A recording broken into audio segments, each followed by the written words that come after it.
Hey guys, welcome back to my shop. Today I wanted to talk about a little incident that happened with my angle grinder. The project that I'm doing with this angle grinder has not been released, so you're seeing a small portion of it here. In this video, you'll know more details about the project later on, but basically we're just going to be talking about the incident that happened with my angle grinder. I'm going to talk about two other incidents real quick that I've had with angle grinders. Here on this finger, I actually have a video where I talked about how this happened. There's a scar. You probably can't see it. That's okay. Basically, I nearly cut off my finger with an angle grinder. I was cutting off a lock and the angle grinder slipped off the lock, and I was holding the lock with this hand to brace it, and the angle grinder came right down, and I grazed the bone on the way through the skin. Had to get stitches. It was not a lot of fun. The second incident was much less dramatic, but still was a little bit of a big deal. For those of you that are following me on Instagram, some of you will probably have seen the video where I was using a wire brush and one of the wires came out of the wire brush, and you know, those things are spinning so fast that it actually hit me like right here in the face and stuck in my face.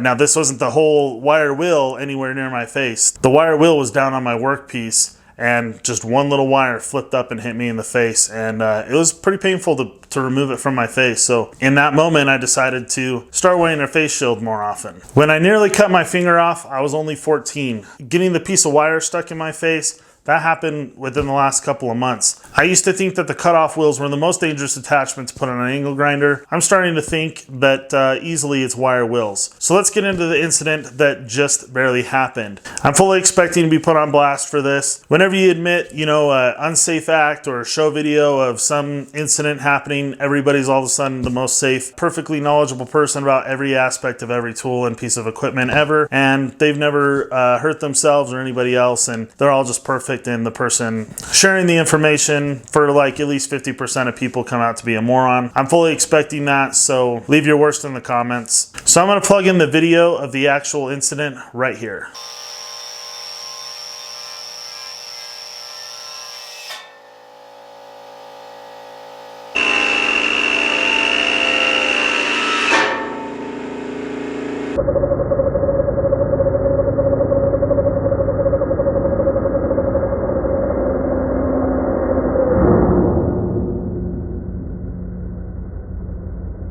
So I'm sure you were able to see a lot better in the slow motion what actually happened here. If not, I'll just talk you through it. Basically, what I've determined is that I was cleaning that piece of pipe off from the wrong side. I should have turned myself around and come from the other side so that that angle grinder would have wanted to pull away from me if it caught onto the pipe instead of wanting to shoot at me. And as you can see in that video, one of the knots on that wire cut caught that piece of pipe and threw the angle grinder at me. And after, if I remember right, what you don't see in that video is when I'm stepping back, the angle grinder got caught up in my shirt, because after it caught up on the pipe and threw itself at me, which it jerked right out of my hands. It's a 9-amp angle grinder, so not the biggest, most heavy-duty angle grinder around, but more powerful than your 7 amps and less than that a lot of people have, and that I have most of my experience with. So that angle grinder flew at me, and that wire cup, I guess, was still turning after it got caught on the pipe, and it twisted itself all up in my shirt. But in the moment, I didn't know that that was what had happened. And after it happened, I stepped back and I untangled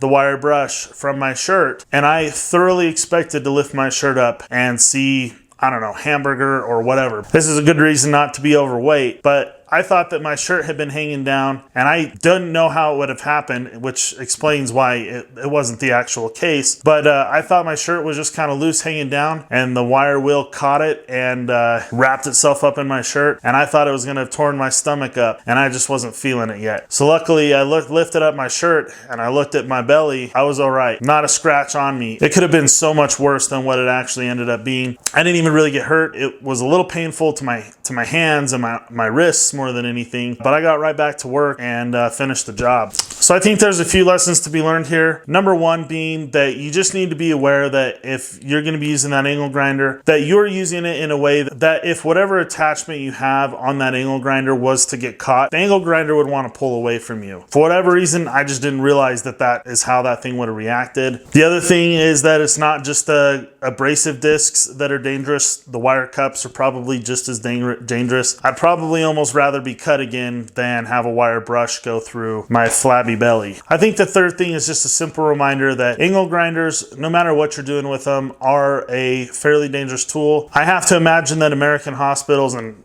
other countries as well, I'm sure, see a lot of accidents from angle grinders from tradesmen and DIY folks and everybody in between, because they're pretty easy to get hurt with. I don't know that I've ever really hurt myself with another tool very seriously at all, if anything, other than maybe smashing my thumbs with hammers or whatever, simple things like that. Angle grinders have gotten me 3 times now, so they're definitely a tool to be respected and to have your fully undivided attention, and just used properly with all the PPE you need. In that video, I wasn't wearing gloves. Sometimes I just don't think about it. Sometimes I get lazy. Sometimes they're not around. Whatever the thing is, I need to, probably as much as anybody else, remember to put the PPE on and be safe, because this stuff, like I said, especially angle grinders, are pretty serious tools and can do some serious damage to me, you, or anybody. So this was a close call. Luckily, nothing really happened. And I can tell you almost consequence-free to just pay a little bit better attention to what you're doing and be careful and be mindful of how you're using your angle grinder. Thanks everybody for watching. If you found this video useful at all, go ahead and give it the thumbs up. That always helps me out. And if you wanted to subscribe to my channel, I'd really appreciate that as well. Thanks again for watching. I hope to see you in my next video.